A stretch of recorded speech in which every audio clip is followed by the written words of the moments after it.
Hey, I'm Noam Weissman, and this is Unpacking Israeli History, the podcast that takes a deep dive into some of the most intense, historically fascinating, and often misunderstood events and stories linked to Israeli history. This episode of Unpacking Israeli History is generously sponsored in memory of Leo M. Bernstein. To sponsor an episode of Unpacking Israeli History, what are you waiting for? Be in touch. Be in touch with us at noam@unpacked.media. Or if you just want to say what's up, that's awesome too. noam@unpacked.media. As always, check us out on Instagram, on TikTok, on YouTube, all the places. Just search Unpacking Israeli History and hit the follow or subscribe button.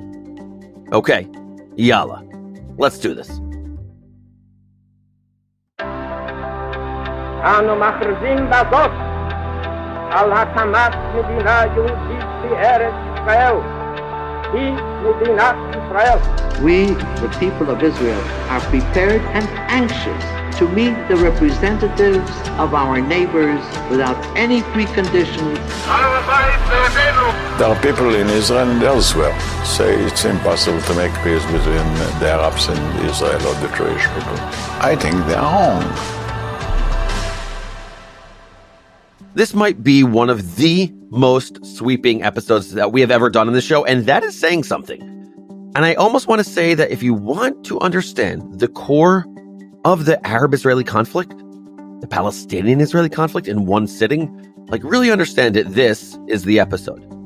Last week, we re-released our episode about the Hebron Massacre of 1929. And if you didn't get to listen yet, definitely check it out. And for this week's episode, I sat down with Yardena Schwartz to talk about how the massacre both shaped and represented the conflict in a way almost no other moment has. I really thought I knew the story. I mean, I've written about the topic, I've researched the topic, and I did a whole podcast on this story, like I said. I really thought I knew it, but Yardena reframed the entire thing for me with a different lens. She showed me the through lines I had missed, a through line about the power of propaganda. A through line about the power of holy sites to capture imaginations and to intoxicate thinking. A through line about Al-Aqsa, located in the old city of Jerusalem on the compound known as Al-Haram al-Sharif, or the Noble Sanctuary. It's the third holiest site in Islam, and the place where Muslims believe the Prophet Muhammad was taken during the night journey before ascending to heaven. It is also the holiest site in Judaism. The Temple Mount, or Har HaBayit, where the first and second temples once stood. There are more through lines as well, and Yardena lays them out with clarity, precision, and depth. If you want to understand the conflict, if you want to understand the foundations beneath the headlines, if you want to understand what has played out in the holy city of Hebron, then buckle your seatbelt for the most riveting, sad, and uplifting of stories. Yardena Schwartz is an award-winning journalist, an Emmy-nominated producer, and the author of Ghosts of a Holy War. Her reporting has appeared in the New York Times, the Wall Street Journal, the New York Review of Books, The Economist, Time, National Geographic, and Foreign Policy. She lived in Israel from 2013 to 2023, and before that worked at NBC News and MSNBC. She graduated with honors from Columbia Journalism School, earned an Emmy nomination in 2013, and received the Religion News Association Award for Excellence in Magazine Reporting in 2016. So basically, she's got a very serious bio. Right now, she lives in New York's Hudson Valley with her husband and children, and Ghosts of a Holy War is her first book, and it is one of the best books on the conflict I have ever read. Yardena, so awesome to have you on the pod. Great to be here, Noam. Thanks for having me. Okay, we have so much to talk about. You know, I am a nerd when it comes to the story of Israel and history in general. My friends used to call me overboard history buff, OBHB, which is kind of funny going back to college and thinking about that. I was a history major. I was very into it. So let me tell you why history matters to me. It's interesting. It explains how we got to where we are right now, how we got to this moment. How did we get here? How did this happen? And then I find history frustrating because once you know something, it's annoying when other people don't. You know what I mean? Sure. Yeah. It's just there's a whole history here. How we got to this moment actually matters. And there's just this no, actually it doesn't matter. It's hard. Not only does it explain how we got here, but once you know this history, you realize you cannot understand the present without understanding that history. And that's what makes it so frustrating, because it's if you would only know, not only would you understand, but maybe we would not be in this devastating cycle of violence we continue to be in 1 century later. Were people more aware of the history? Exactly. And with a major caveat, here it is, that there are multiple perspectives. There are multiple different ways to view the same event. So all my history nerds out there, like, this is going to be a sweeping history from the early 20s until today, with Hebron as and I'm going to call Hebron the whole time. So Hebron, all good. I want to go back to the early 20s, and I want to ask you a question that's a general question, and then we'll go into the specifics here. But here's my general question. Yardena, from your understanding of Israeli history and the Israeli-Palestinian conflict, Israel-Palestine, is the conflict about territory? Is the conflict about land? Is the conflict about religion? What would you say if someone were to ask you that question and you had to choose one? What would your answer be?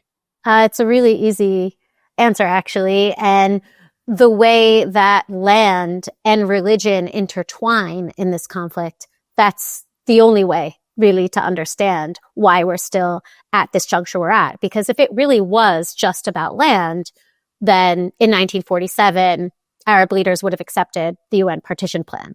They would have accepted, after 1967, the overtures by Israel to return land conquered during the War of 1967 for peace. They would have agreed to trade that land for peace instead. Of course, there were the infamous 3 no's. You can go on and on. 2000, Arafat would have said yes to Palestinian state. 2008, Abbas would have agreed.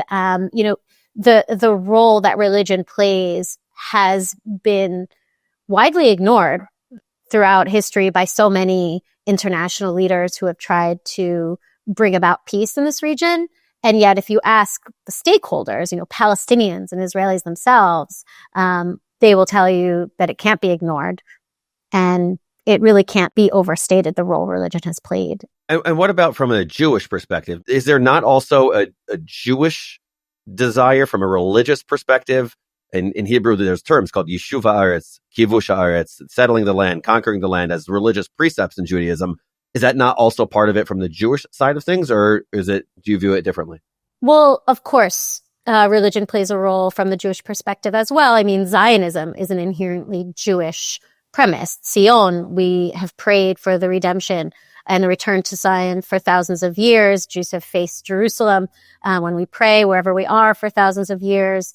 And to my point earlier about the various deals that were turned down by Palestinian leaders, to that same point, Israel would not have given up control over parts of Jerusalem because of the religious significance they hold for Jews. So I think that while a very small number of Israelis actually believe in this idea of religious redemption through the conquering of, Palestinian land, or what they consider to be Greater Israel, that might be on the fringes of Israeli society. But even secular Jews would recognize that, Jerusalem is our home as a people, right, even if they're not religious at all. Right. And to that same point, Hebron as well. I think a lot of people think of Hebron as this place where only settlers live. But to the average Israeli, I think that if you ask them, the burial place of Abraham and Isaac and, the patriarchs and matriarchs of the Jewish people, should that be kind of amputated from Israel in any future peace deal, I think most Israelis, including secular Israelis, would disagree. Right. And I want to get into that in a bit. It's also like the answer to the trivia question. Hey, what was King David's first capital? People think the answer is Jerusalem. The answer is actually Hebron. That is, King David's first capital was Hebron until it was moved to Jerusalem. Hebron is considered one of the religious cities of Israel. There are 4 holy cities, I should say, of Israel, of the Jewish people. One is Tiberias, Tiberia. One is Safed, Tzfat. One is Hebron. One is Jerusalem. Those are the 4 what people call the holy cities of Israel. So it's a big part of the story, both religiously for the Muslim Palestinians and for the Jewish Israelis and the Jewish people. So I want to talk about the religious aspect. Let's go through this. I think that in many ways, Al-Aqsa is what's like a trigger technology. And what I mean by that is there's this narrative throughout the history of the conflict that the Jews threaten Al-Aqsa. And that seems to be a through line throughout your entire book. You talk about in your book that the Grand Mufti of Jerusalem in the early 1920s, he would talk about that there was a campaign about Jews plotting to take Al-Aqsa. There's examples where in the most recent horrific massacre against the Jewish people was called Operation Al-Aqsa Flood. The Second Intifada was called Al-Aqsa Intifada. The brigades that were the terrorist brigades known as Al-Aqsa Martyrs Brigade, it's Al-Aqsa, Al-Aqsa, Al-Aqsa. What is this pattern and why is it so durable? This pattern of that the Jewish people are trying to flood Al-Aqsa or take over Al-Aqsa. Has this been a through line like I described? And tell me what that looks like. So it actually hasn't been the through line for hundreds of years. People talk about, this conflict goes back thousands of years, hundreds of years. Really, it goes back to when Al-Aqsa became the rallying cry for not only Palestinian Muslims, but for the wider Muslim world.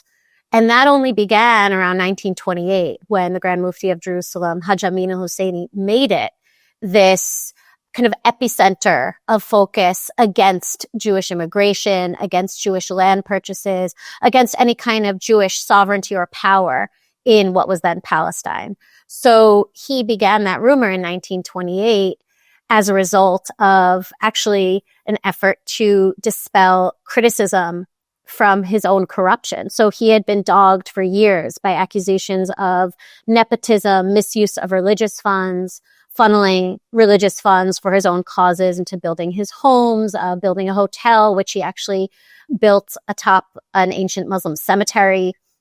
His builder was a Zionist who was actually a member of the Haganah who warned him that he was building this hotel above this ancient Muslim cemetery. And the Grand Mufti told him, don't worry about it. Just don't let the word get out. So he had been a really unpopular leader for several years after he was appointed by the British in 1921.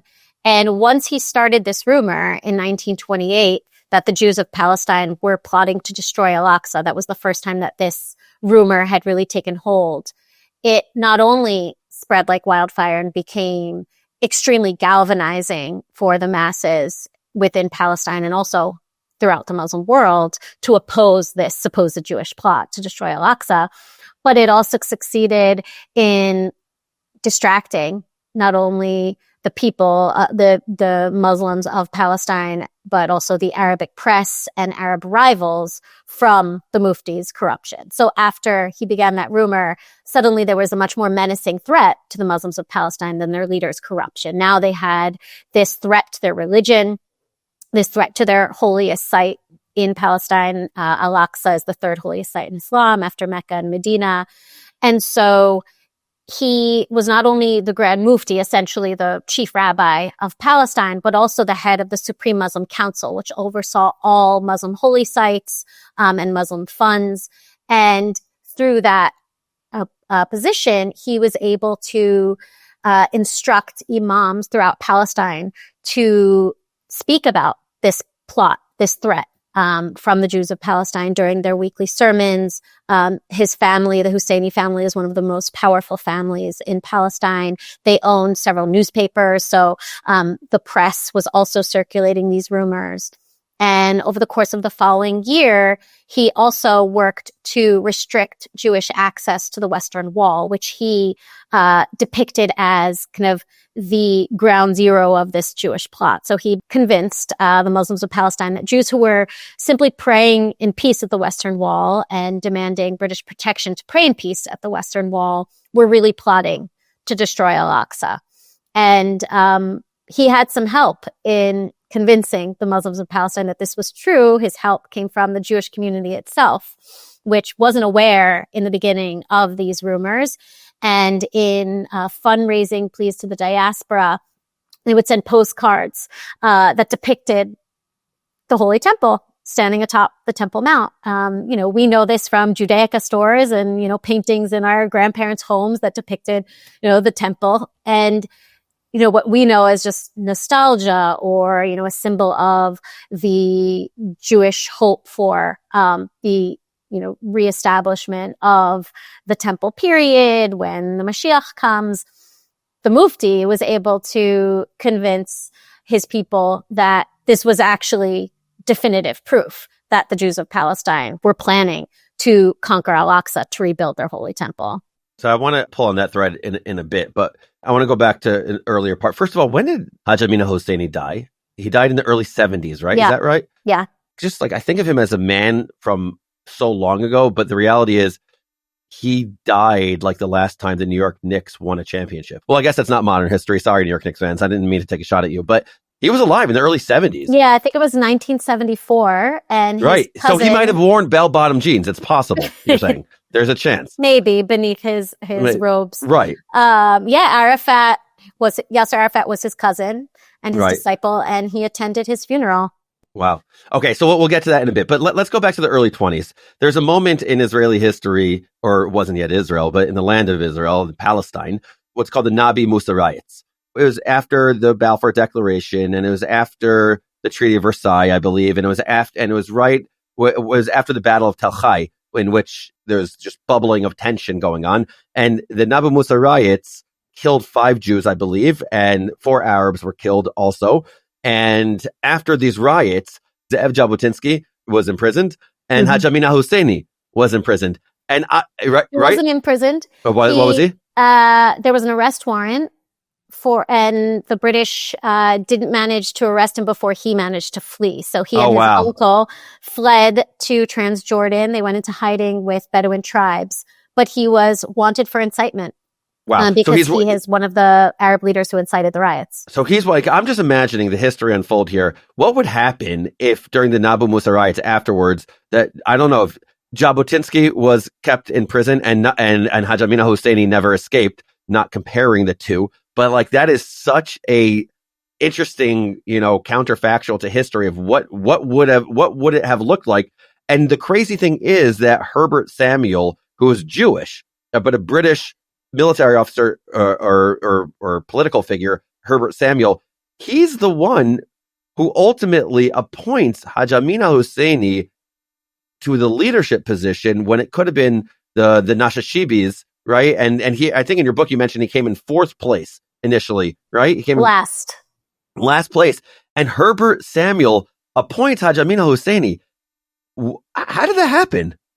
It's actually mind-boggling when you consider the fact that not only was Herbert Samuel Jewish, but he was a Zionist. Yeah. He was a very prominent figure in British politics, and he was actually the first British official to openly favor the establishment of a Jewish home in Palestine before Balfour. And he had come to Palestine as the first British High Commissioner of Palestine after the Mandate of Palestine was established. And one of his first acts was to pardon everyone who was arrested after the Nabi Musa riot. So Jabotinsky was released from prison in Acre, and the Hajj Amin al-Husseini, not yet the Grand Mufti. I was about to call him the Grand Mufti, but Herbert Samuel was the one who did that. So not only did he pardon him and allow him to come back to Jerusalem along with his uncle, who had also incited the riots, but when Hajj Amin al-Husseini's half-brother passed away, the position of Grand Mufti became open. And it wasn't a given that position had to go to a Husseini. Hajj Amin al-Husseini's father had been Grand Mufti, his half-brother had been Grand Mufti, but he actually didn't have the qualifications to be Grand Mufti. He had never finished his Islamic education. That's why he wasn't a sheikh. He was Hajj. Because he had completed Hajj, the pilgrimage to Mecca. And not only were his rivals more qualified than him on an Islamic level, but they weren't such virulent anti-Semites as he had already proven himself to be. And also, he had, during the Nabi Musa riots, not only spread anti-Jewish propaganda, but also he was very much trying to rile up the crowds against the British. So if you think about Herbert Samuel never publicly explained, in hindsight, why he made that mistake of appointing Hajj Amin al-Husseini. But the speculation is that he wanted to keep his enemies close. He wanted to also prove to the Arab majority of Palestine that despite him being Jewish, despite him being a Zionist, he was somebody that the Arabs of Palestine could trust, which was really important if you're going to be the British High Commissioner of Palestine, the most important British official in this British territory. Yeah, there's a real danger of the desire to be beloved sometimes.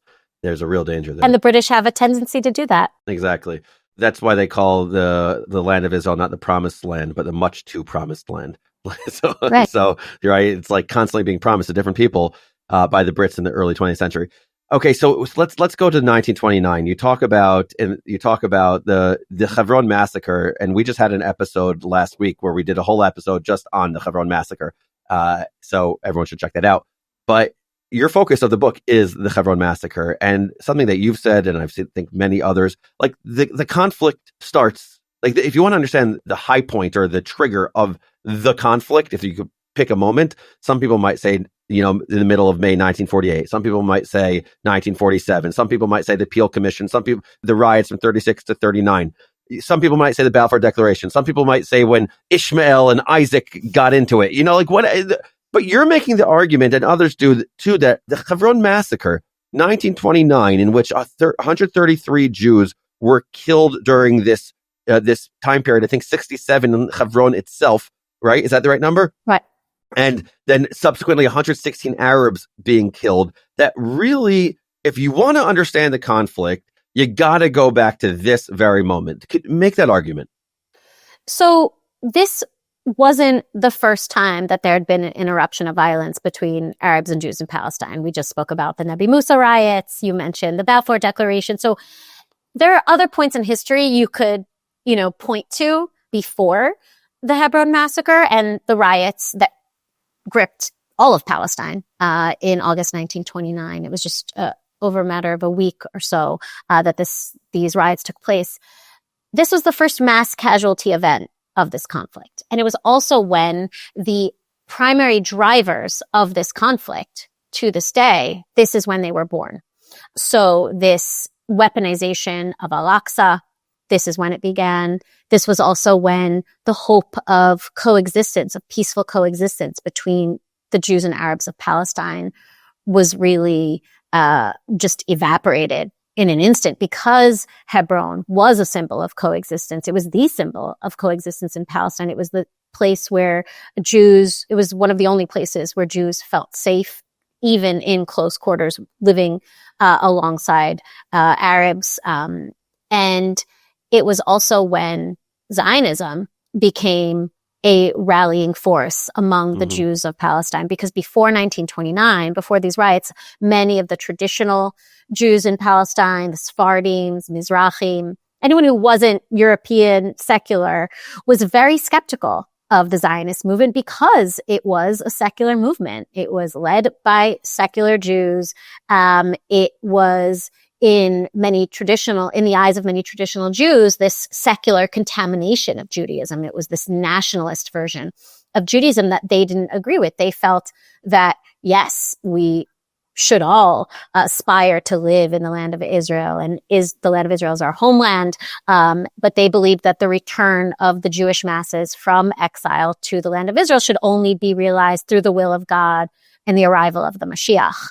So what happened after 1929 was that these people who were so skeptical of Zionism realized that no foreign power was ever going to protect them. If they wanted to live in their homeland in peace, they would need to live under the protection of their own army.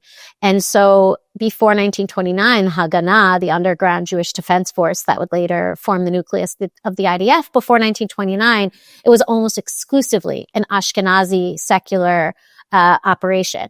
After the riots of 1929, you saw Sephardim joining the Haganah because they recognized that despite their shared kind of way of life with the Arabs of Palestine, in many cases, Sephardim and Mizrahim in Hebron and elsewhere in Palestine had more in common with their Arab neighbors than their Ashkenazi neighbors, especially if those Ashkenazi neighbors were secular. Meaning they spoke the same language, they ate the same food, they had similar cultures. That's what, right? They dressed the same way. Right. Their wives covered themselves the way Arabic women did.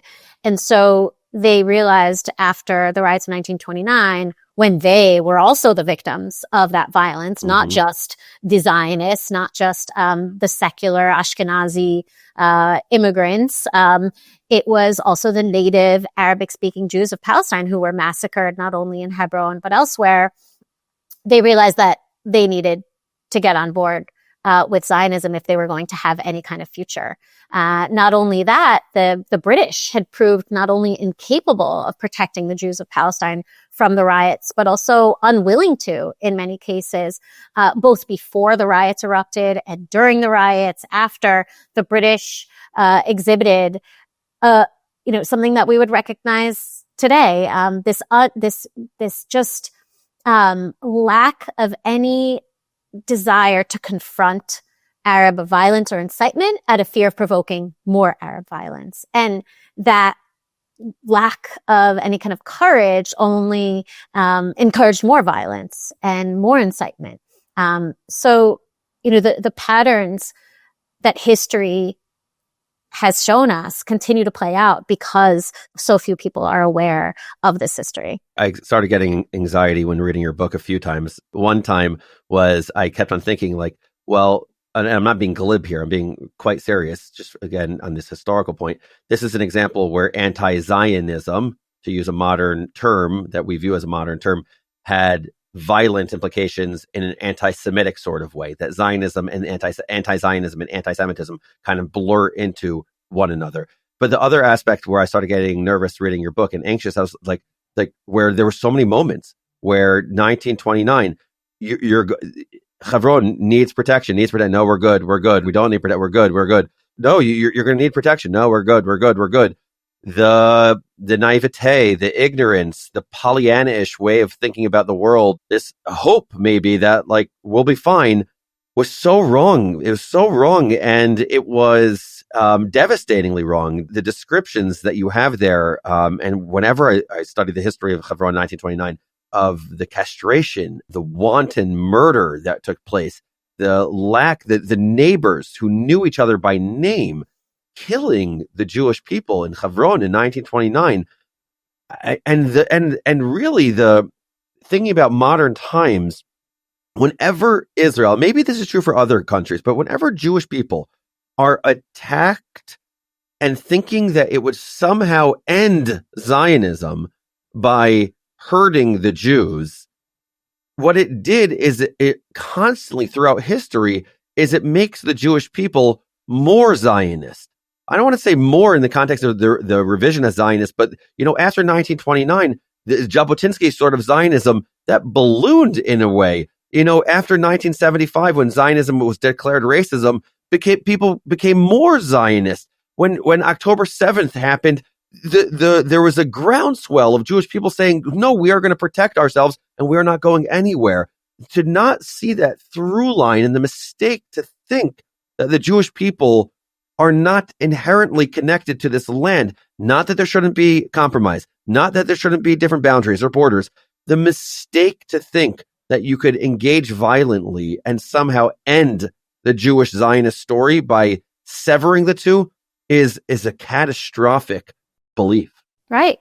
And we've seen that in so many ways. I mean, if you look at the growth of the settlement project, it has almost always been the case that a terror attack or waves of terror attacks not only lead to settlement expansion, but more restrictive measures taken against Palestinians who live in certain areas where those attacks emanated from. The security barrier, the security fence, the wall, as some might call it, that was a direct response to the Second Intifada and the suicide bombings that emerged from what is now behind that wall. Yeah. And it led to a tremendous decrease in the frequency of those suicide bombings. And of course, it ends up making the lives of Palestinians harder. So it's always the case that not only does it strengthen Zionism or push Zionism further to a kind of militant end, but it also makes the lives of Palestinians ever more difficult. Yeah. Yep. And speaking of extremism, I want to go back to Hajj Amin al-Husseini. I'm conflicted on this point, and I want you to give me clarity on this. I speak to a number of Palestinian moderates often, and sometimes there's an argument that Hajj Amin al-Husseini's influence is overstated, and that, yes, we have bad guys, you have bad guys, meaning you, the Jewish people, have bad guys. Everyone has people that did bad things. Hajj Amin al-Husseini is no different. And the Palestinians are no different. We, being Palestinians, there could have been Musa Alami, there could have been the Nashashibis, there could have been someone else, but Hajj Amin al-Husseini was there. In your book, though, when I was reading and I was going through, I was unsure beforehand, before your book, to what extent did Hajj Amin al-Husseini really, cozy up with Adolf Hitler in the early 40s? To what extent did he really? And then I read your book and I was like, oh, no. They were like, they had a little bit of a bromance, because it seems that Hajj Amin al-Husseini and Adolf Hitler had a very close relationship. And it wasn't just one that was one photo op, but it was actually something that could have led to the ideology of Nazism to travel into curricula, to travel into mosques, to travel into militias. And it didn't have to be the case.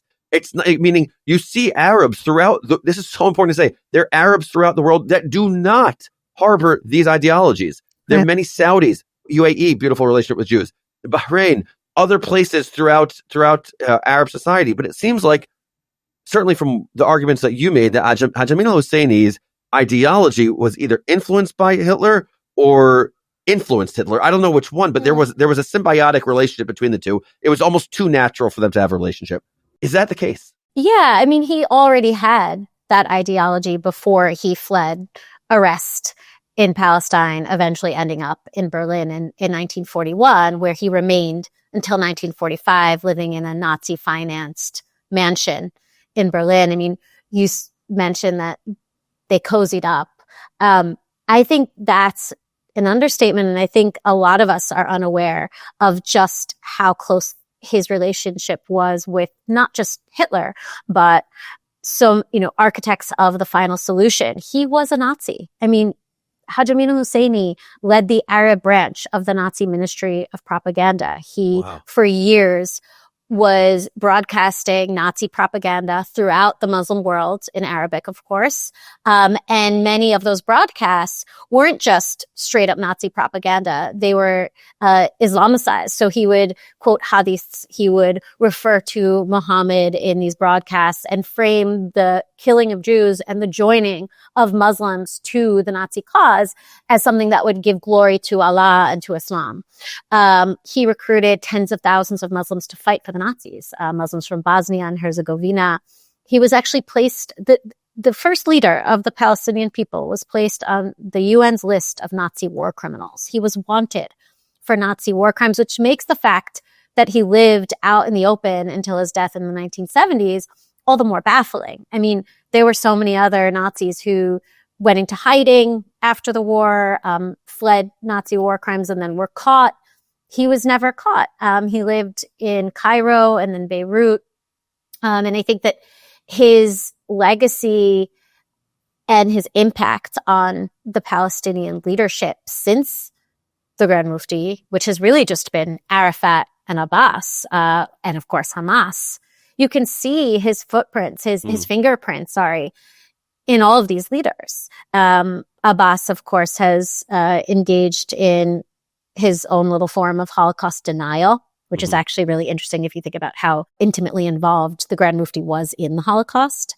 Arafat was the Grand Mufti's cousin and closest disciple.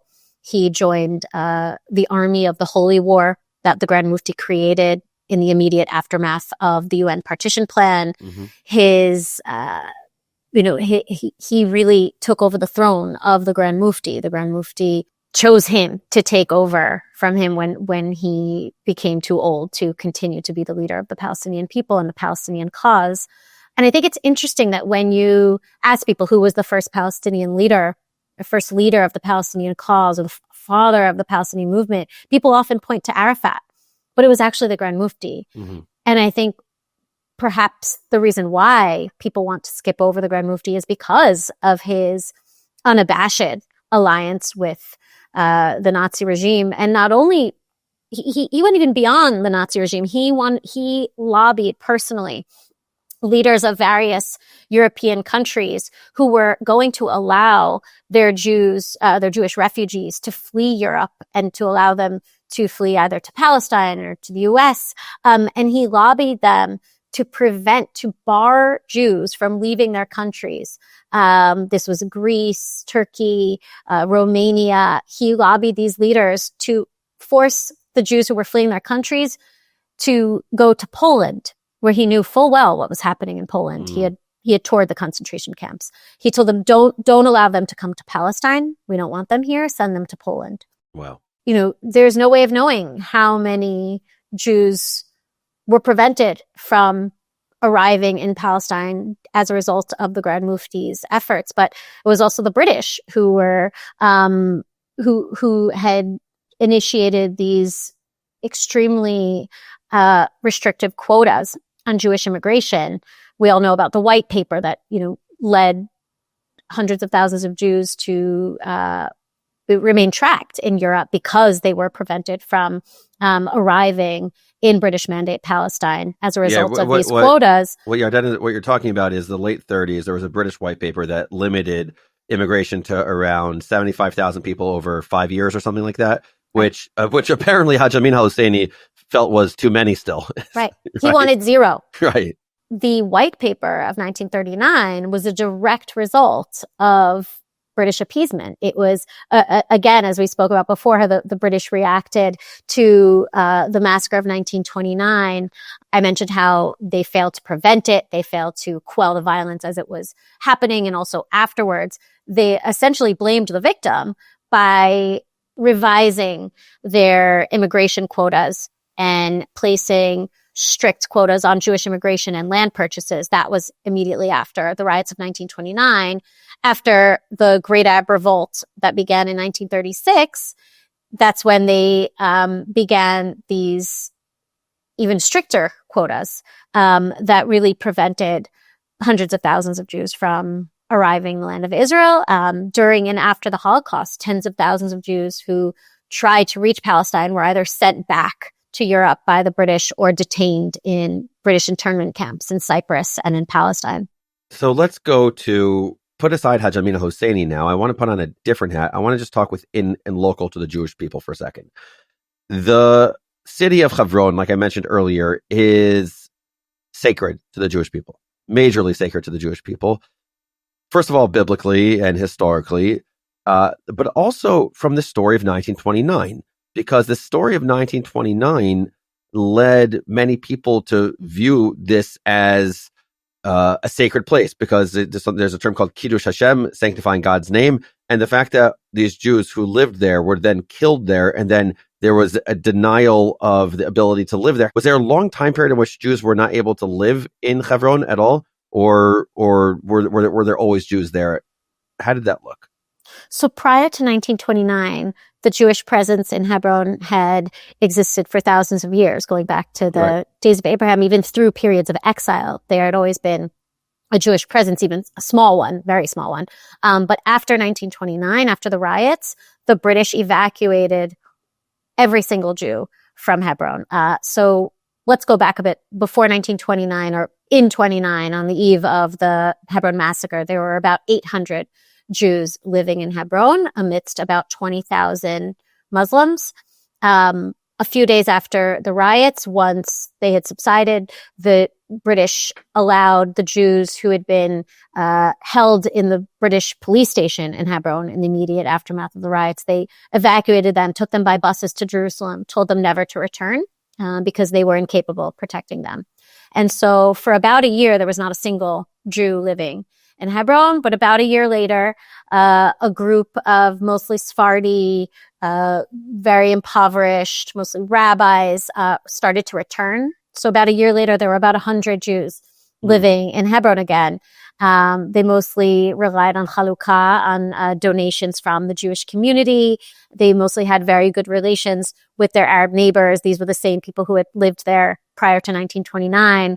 We didn't mention, actually, you did mention it in your episode about the Hebron Massacre, but at least 200 Jews were rescued from the massacre, saved from slaughter by their Muslim neighbors who risked their lives to hide them in their homes or stood guard outside of there. So there was a place for these Jews who returned in 1930.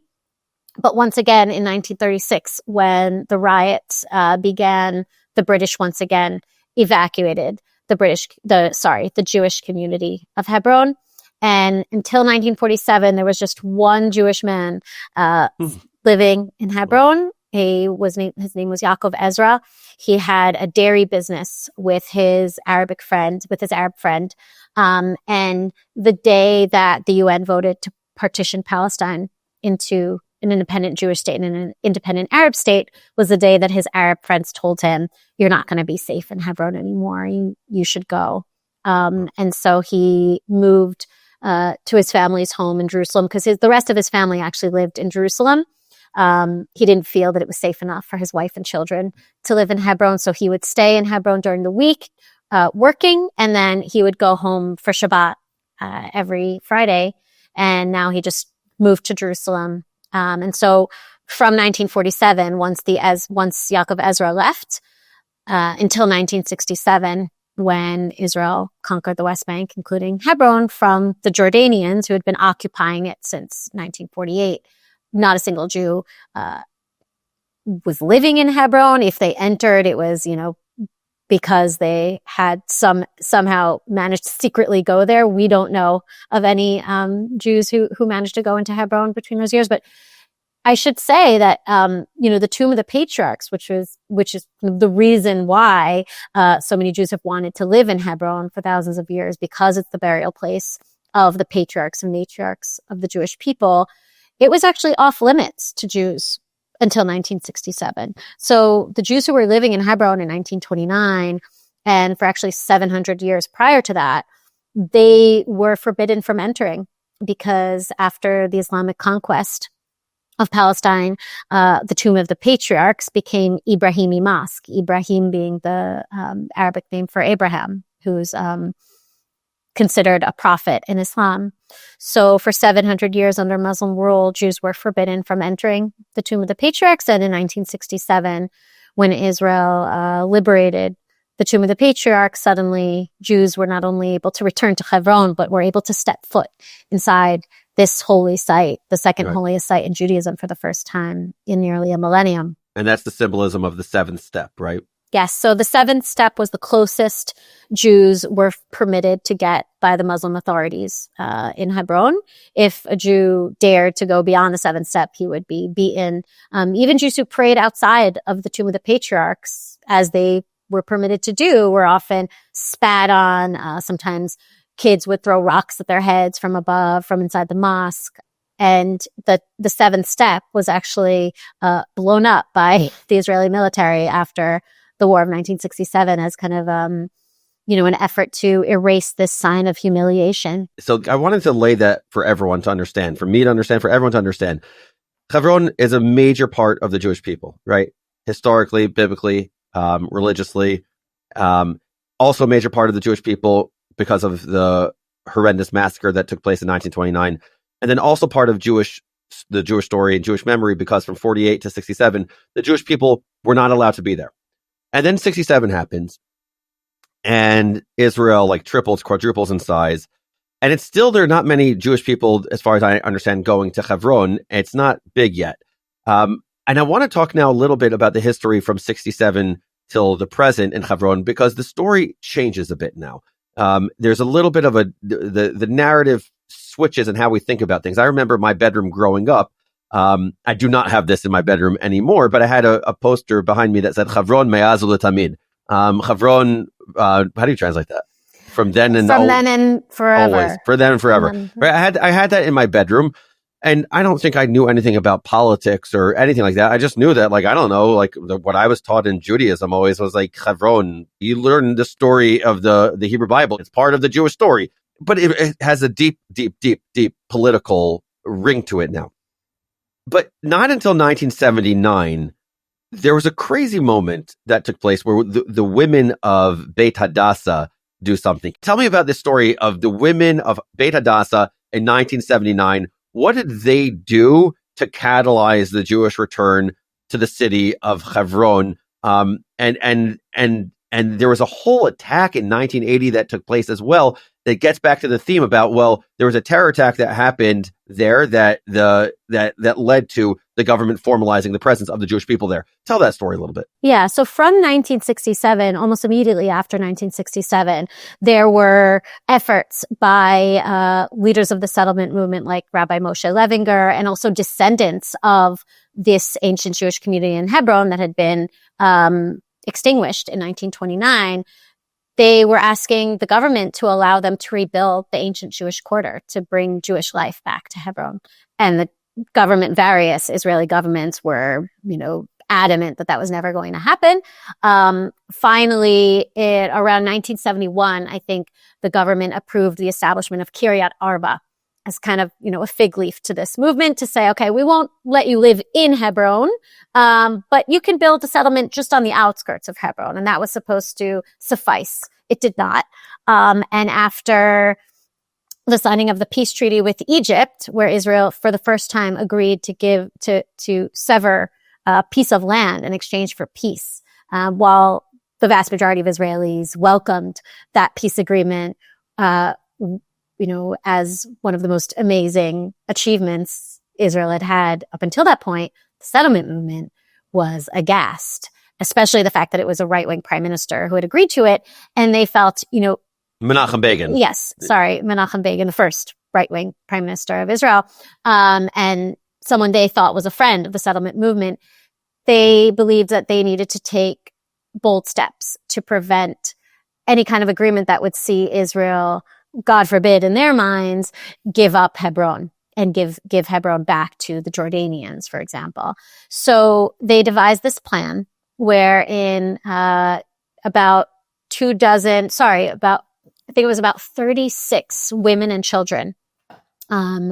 So wives of settler leaders. This story's crazy. Sorry, just keep going. But this is such a crazy story. Keep going. Yeah. So I think it's crazy. So these women and children set out from their homes in Kiryat Arba in the middle of the night, about 3 a.m. They drove this pickup truck to Beit Hadassah, which, if you know the story of what happened during the massacre of 1929, Beit Hadassah was this it was a Hadassah clinic, where it was the only medical clinic in Hebron, and it was run by the Jewish community. They gave free treatment to needy Arabs and Jews alike. And during the massacre, it was not only destroyed, but the pharmacist who had worked in this clinic for 40 years and lived right next door to the clinic, he and his entire family were slaughtered. His young children survived, but he and his wife and their daughter were murdered in the most horrific ways. His daughter, they raped her in front of her parents. I won't go into detail about what was done to this man and his family, but it was really gruesome. And Beit Hadassah became this symbol of the massacre. And these women chose to essentially take over this building, move in the middle of the night, they brought ovens, they brought washing machines. This building had been abandoned for decades. They cleaned it and they decided that they were going to live there and dare the Israeli army to try to evict them. And they had a sense that the army wouldn't do that and that Menachem Begin wouldn't be willing to do that, wouldn't be willing to use force against women and children to evict them from this building, which was itself a symbol of this ancient Jewish community and the massacre they had experienced. So from 1979 until 1980, over a year, these women and children remained there. And they were essentially under siege. So the army surrounded the building, wouldn't allow anyone inside. If you left, you would have to, you couldn't come back. They hoped these measures would convince the women to give up and leave, but they didn't. And a tradition began where men and women who went to pray at the tomb of the patriarchs and matriarchs on Friday nights after their prayers, so they would leave the tomb of the patriarch singing and dancing on their way down the road to Beit Hadassah, and they would welcome Shabbat for these women and children from outside of the building, and they would sing songs and say prayers with them. And for months, this tradition went on. And it became it was something that happened at the same time, the same night, every week. And eventually, a few Palestinian militants caught on to that and realized that this was an opportunity to make their own very bold statement, a different kind. So 4 men who had been trained by a close associate of Yasser Arafat, some of them had been trained in guerrilla warfare by the Soviet Union, in the Soviet Union. They stood with Kalashnikovs and hand grenades outside of Beit Hadassah, waiting for this group of young men and women to come to Beit Hadassah from their prayers at the Tomb of the Patriarchs and Matriarchs. And once they arrived, they fired on them. They ended up killing 6, I believe it was 6 young men. Most of them were yeshiva students in their 20s. They injured about a dozen others, including young men and women. And at the time, this was in May of 1980, at the time it was the deadliest terror attack ever to take place in the occupied West Bank. And there had been, some attacks in the previous years where a yeshiva student would be killed or a visitor from Kiryat Arba would be killed in Hebron, but nothing on this scale. And the Israeli government, in response to this attack, as I mentioned earlier, responses to terror attacks usually end up in settlement, expansion, or approval. So this is when the government finally acquiesced to the settlement movement's years-long demands to resuscitate the ancient Jewish quarter of Hebron. This is when the Israeli government finally gave the approval for that. And they only approved the rehabilitation of a few buildings, including Beit Hadassah and also Beit Schneerson, several homes of Jews who had lived in Hebron in 1929 and whose homes were taken over by Arab residents after 1929 or whose homes were destroyed. And this is how the Jewish community of Hebron was rebuilt. It started with just a few houses that were approved by the government in response to this terror attack in 1980. And over the course of the next few years, almost every time there was a major terror attack in Hebron, the government would approve another building and then another building. It was always these very symbolic homes like Beit Hadassah, like Beit Schneerson. There was also the Avraham Avinu synagogue that was destroyed in 1929 and during Jordanian occupation was turned into this animal pen. And that's a synagogue that existed for hundreds upon hundreds of years. Yes, it was established by the Jewish exiles of Spain who fled the Inquisition and arrived in Hebron and established Avraham Avinu in 1929. The synagogue was destroyed and ancient Torah scrolls were burnt, some that had survived since the 11th century and been, held by Jewish families in Spain and then brought to Hebron. And it was a few years after this attack in 1980 that the government finally approved the rebuilding of the Avraham Avinu synagogue. One of the perpetrators of this terror attack in 1980 is now serving his second term as the Arab mayor of Hebron. His name is Taysir Abu Sneina. The story of Hebron I get why you wrote a book on it, because the story gets thicker and thicker and thicker. And you said something earlier. You said something earlier about Al-Aqsa. I want to come back to the threat of Al-Aqsa. Conspiracy theories are really dangerous. They're really dangerous because they lead people to do horrible things because they believe crazy things.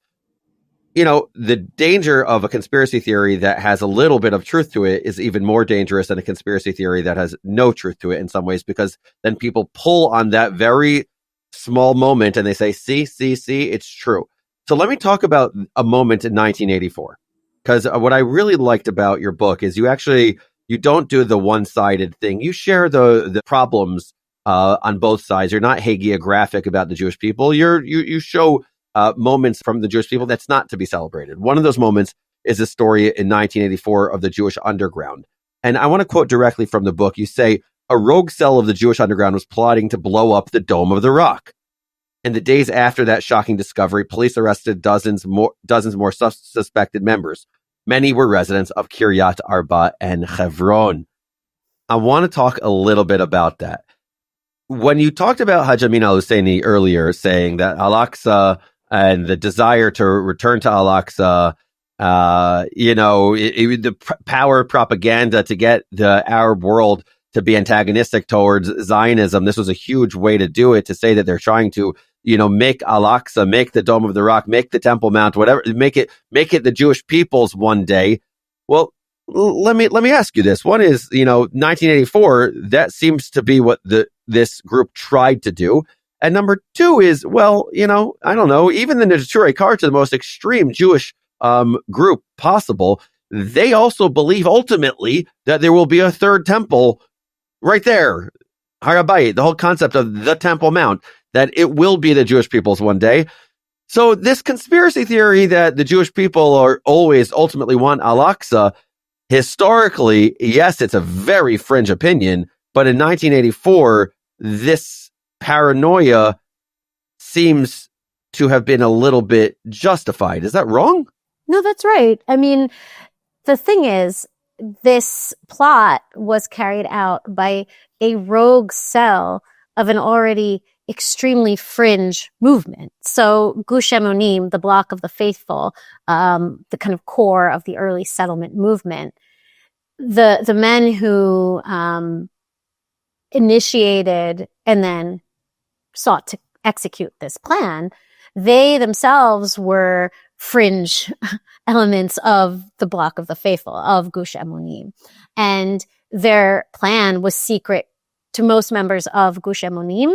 And eventually, when the Shin Bet arrested them, they did arrest many members of Gush Emunim who weren't involved in this plot, but it was determined that the Israeli government would not be able to allow Gush Emunim to exist if this is the kind of thing that its members were planning. And so you see this plot was shocking to Israeli society, condemned across the board by rabbis, political leaders in the right and left. It led to the death of Gush Emunim. I mean, there is no Gush Emunim today. Of course, the settlement movement continues. There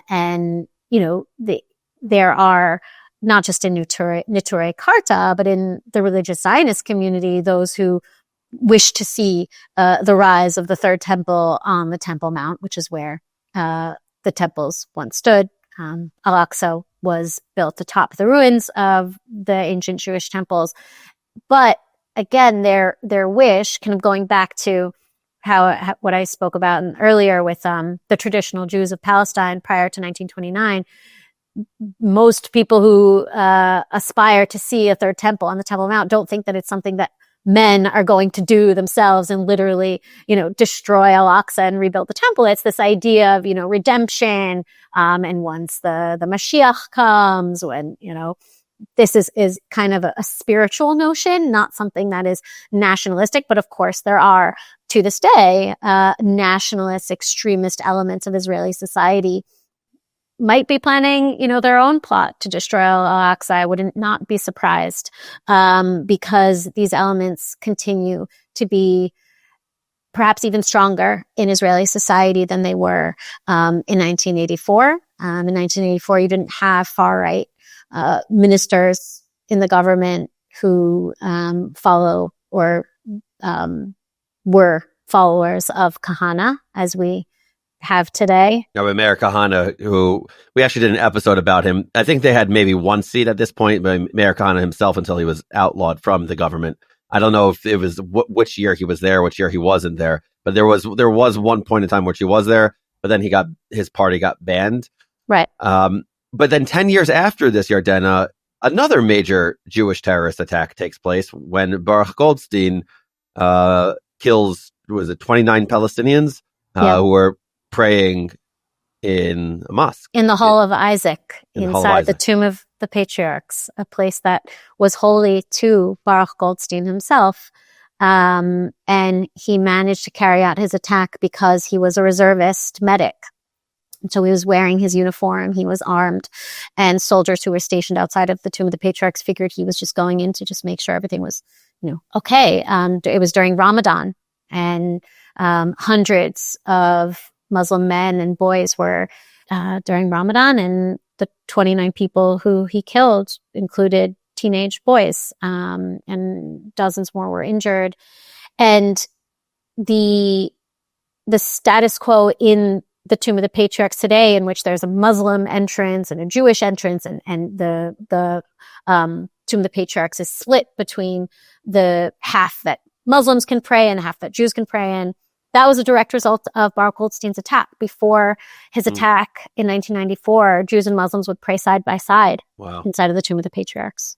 Yardena, where does this take us to today? So we went through the sweeping history of Hebron. We skipped many moments, of course, but that's a lot to cover in an hour about the story of Hebron. What is the story of Hebron now, and what do you want to leave? What do you want to leave everyone with?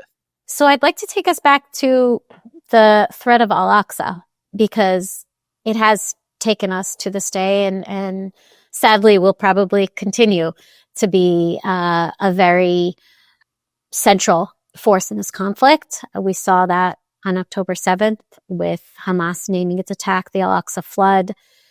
Hamas is the direct heir of the Grand Mufti. They have framed themselves as the defenders of Al-Aqsa against the Jews.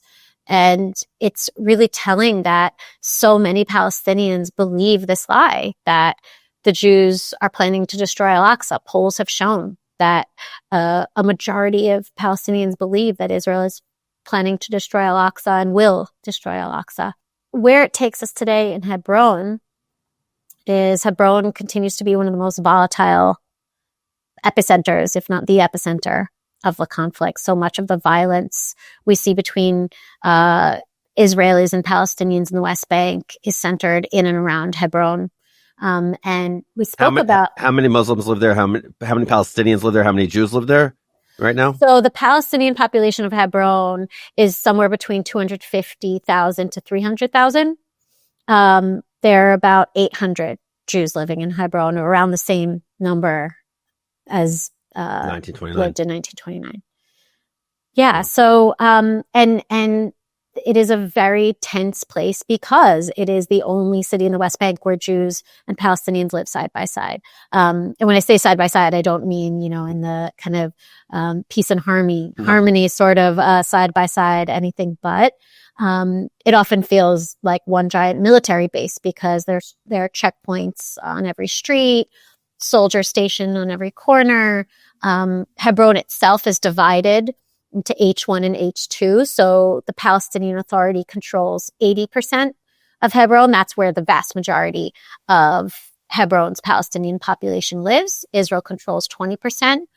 Much of that 20% is the historic ancient core of Hebron. So that's where the Tomb of the Patriarchs is.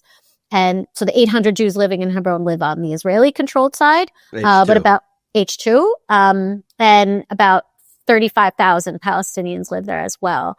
And it's extremely difficult for those Palestinians living on the Israeli side. It's hard for them to visit their families and friends in H1 on the Palestinian side. Many of them can't walk on their own street without special permission. They can't have visitors without special permission. When I was interviewing Palestinians in Hebron for my book, in one case, I was not allowed to go into a man's home, despite the fact that I had been inside the home of his Jewish neighbor who lives right across the street. I had been inside her home many times, never needed special permission. And so when I went to interview him, we had to do his interview, which was hours long, outside in the sun, in the heat during Ramadan, which is, it wasn't humiliating for me because I'm a journalist. I'll do what I have to do, but I can only imagine how humiliating and, just depressing that is for this man who lives there and other Palestinians. Where does this leave us, Yardena? I always try to end on hope. And despite the rest of our conversation, which was a bit dark, I would say, I think there are many glimmers of hope here. And I'd like to talk about one young man who I met in Hebron and became very close with during the course of my research of this book. His name is Mahmoud Jabari. He is a native of Hebron who spent time in Israeli prison, like many than in Hebron. And yet today he works at the World Economic Forum. He is outspoken against Hamas and against the Islamic extremism that has led so many Palestinian leaders up until now because it has benefited them and their own interests and their own power. He is one of many young Palestinians who wants a different future and a different kind of leadership that favors peaceful coexistence, that favors a two-state solution. And he's just one of several Palestinians I met in Hebron who say these things. And so there are peaceful Palestinian moderates, if you're willing to look for them. And I think a lot of people, it's very easy for people to dismiss all Palestinians as being like their leaders, who truly have been. I think a disappointment would be an understatement. And I think they would be the first people to say that, these Palestinian moderates and young people like Ahmed Fouad al-Khatib, who I know you've had on your podcast, who's one of my greatest sources of hope for a potential better kind of Palestinian leadership that will hopefully cease this century-long narrative surrounding Al-Aqsa and change that narrative into one of hope and a brighter future. Yardena, thank you so much for joining us. Thank you so much for this grand history, the sweeping history of the story of Hebron and how it has influenced, impacted the Israeli-Arab conflict, the Palestinian-Israeli conflict, and for your note of hope at the end. So thank you so much for joining us, Yardena. Thank you so much for having me. It was really a pleasure. Unpacking Israeli History is a production of Unpacked, an Open Door Media brand. Follow us wherever you get your podcasts. If you enjoyed this episode, leave us a rating on Apple or Spotify. It really helps other people find our show. And make sure you purchase Ghosts of a Holy War. It is an excellent, excellent, excellent book. One more time, I love hearing from you. So email me, noam@unpack.media. Share your thoughts, your feedback, your reflections, whatever it is. Really love hearing from you. This episode was produced by Rifki Stern. Our team for this episode includes Jason Feld, Ari Schlacht, and Rob Pera. I'm your host, Noam Weissman. Thanks for being here. See you next week.